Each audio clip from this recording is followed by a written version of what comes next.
Hi అండి. ప్రతి ఏటా మేము వినాయక చవితి ఉత్సవాలు మా ఇంట్లో జరుపుకుంటుంటాము. లాస్ట్ టైం తిరుమల సెట్టు, అలాగే హిమాలయ పర్వతాలు సెట్టేసాము. ఇప్పుడు కూడా అరుణాచలం సెట్టేసాము. ఇదిగోటండి 4 ప్రధాన గోపురాలు. ప్రధాన గోపురాల్లో ఎంట్రన్స్‌లో కోనేరు డిస్‌ప్లే చేసాం ఇక్కడ. ఫౌంటైన్ లాగా డిస్‌ప్లే చేసాం కోనేరుని. 4 ప్రధాన గోపురాలు ఇదిగోటండి చూపిస్తున్నాను మీకు. ప్రధాన గోపురాలని అరుణాచలం సెట్ మొత్తం కంప్లీట్‌గా వేయడానికి ప్రయత్నించాము. అలాగే గుడి లోపలికి వెళ్తే మనకి వినాయకుడు స్టార్టింగ్‌లో మనకి దర్శనమిస్తారు కదా! ఆ స్వామివారిని కూడా చూపిస్తున్నాం ఇక్కడ. అక్కడి నుంచి మళ్ళీ మనం లోపలికి వెళ్తే స్వామివారు అన్నామలై స్వామి అదే అరుణాచలేశ్వరుడి దర్శనం కూడా చూపిస్తున్నాము ఈ సెట్‌లో. అలా ముందరికి వెళ్తే మనకి పక్కనే అమ్మవారు ఉన్నామలై అమ్మన్ పార్వతీదేవి కూడా మనకి అక్కడ దర్శనమిస్తారు కదా గుళ్ళో.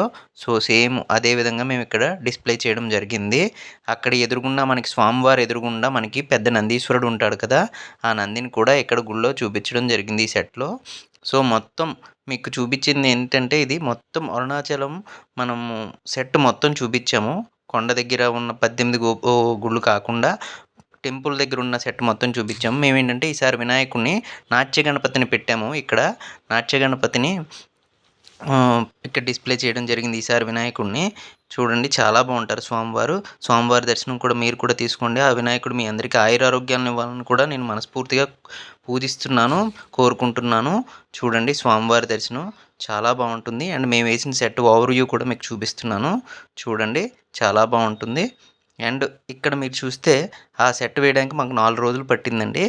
మా వీడియో గనుక మీకు నచ్చినట్లయితే లైక్ చేయండి, షేర్ చేయండి, సబ్స్క్రైబ్ చేయండి. Thank you so much.